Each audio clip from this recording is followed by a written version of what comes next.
In the season when kings go off to war, King David remained in Jerusalem. One evening, David walked upon his rooftop and saw a woman bathing, her beauty radiant in the moonlight. David's desire grew, and he sent his servants to learn who she was. They returned and said, "She is Bathsheba, the wife of Uriah the Hittite." Ignoring the warning, David sent for her, and she came to him. Soon after, Bathsheba sent word to David, saying, "I am with child."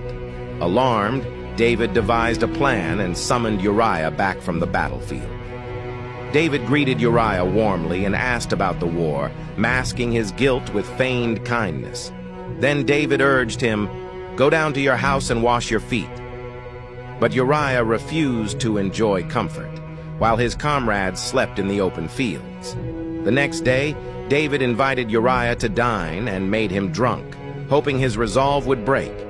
Seeing that his scheme had failed, David wrote a letter to Joab, commanding that Uriah be placed at the front where the fighting was fiercest.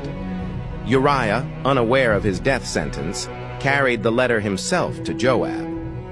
Joab obeyed the order, placing Uriah where the battle raged and the arrows flew thick and deadly.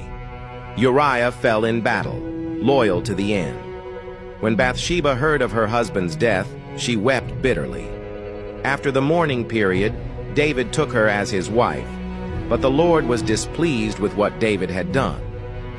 Then the prophet Nathan came to David and told him a parable of a rich man who stole a poor man's lamb. David burned with anger and declared, "The man who did this deserves to die." Then Nathan said to him, "You are the man." David fell to his knees, confessing his sin before the Lord. Though God forgave him, the sword would never depart from his house, and his heart would bear the weight of Uriah's blood.